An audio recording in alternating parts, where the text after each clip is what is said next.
Hi friends, నా పేరు ప్రభాకర్. మీరు చూస్తున్నారు పిఆర్ టెక్ తెలుగు. ఫ్రెండ్స్, ఈరోజు వీడియోలో నేను మీకు ఏంటంటే ఈ ఎట్టకేలకు ఇక కొత్త రేషన్ కార్డు కోసం ఎదురు చూసే వాళ్ళకి మంచి రోజులు వచ్చినాయని చెప్పుకోవాలి. సో ఇక మొన్నటి వరకు మనకి కొత్త రేషన్ కార్డుకి అప్లై చేసుకోవాలని చాలామంది అనుకున్నారు. ఇప్పుడు దానికి సంబంధించిన అప్లికేషన్ ఫామ్ కూడా రావడం జరిగింది. ఆ ఫాము ఎలా ఉంటుంది ఏంటి అనేది ఫామ్ ఈ వీడియోలో మీకు చూపిస్తాను. దానికంటే ముందు ఫస్ట్ టైం మీరు మన ఛానల్ చూస్తున్నట్టయితే మన ఛానల్ని సబ్స్క్రైబ్ చేసుకోండి. సో చూడండి ఫ్రెండ్స్, ఇక మనకి కొత్త రేషన్ కార్డుకి సంబంధించిన ఫామ్ అయితే మనకి రిలీజ్ చేయడం అయితే జరిగింది. మీకు ఇది డిస్క్రిప్షన్లో నేను ఇస్తాను. అక్కడ నుంచి అయినా మీరు డౌన్లోడ్ అయితే చేసుకోవచ్చు. చాలా సింపుల్గా కూడా ఇవ్వటం జరిగింది ఫాము. తెలుగులో ఇచ్చారు.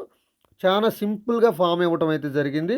సో ఈ ఫామ్ అనేది మీకు కావాలనుకుంటే డిస్క్రిప్షన్లో లింక్ ఇచ్చాను. అక్కడ నుంచి మీరు డౌన్లోడ్ చేసుకోవచ్చు. మీ గ్రామ సభల్లో కొత్త రేషన్ కార్డు ఫామ్స్ అనేది ఫిల్ చేసి గ్రామ సభల్లో ఇవ్వాలని చెప్పారు కదా. సో మీరు డైరెక్ట్గా ఈ ఫామ్ అనేది అయితే డౌన్లోడ్ అయితే చేసుకోవచ్చు. కింద డిస్క్రిప్షన్లో ఇచ్చాను. అక్కడ నుంచి అయితే ఫామ్ అయితే డౌన్లోడ్ చేసేసుకోండి. సో ఇది టోటల్గా ఫ్రీగానే ఉంటుంది. డౌన్లోడ్ చేసుకోండి. ఒకవేళ మీకు ఫామ్ అనేది ఎలా ఫిల్ చేయాలో తెలియకపోతే కామెంట్ సెక్షన్లో కామెంట్ చేయండి. సో ఫామ్ ఎలా ఫిల్ చేయాలనేది కూడా నా నెక్స్ట్ వీడియోలో మీకు నేను ఎక్స్ప్లెయిన్ చేస్తాను. సో ఇది ఫ్రెండ్స్, ఈ వీడియో కనుక మీకు నచ్చితే లైక్ చేయండి, షేర్ చేయండి, కింద కామెంట్లో రాయండి. Thank you friends.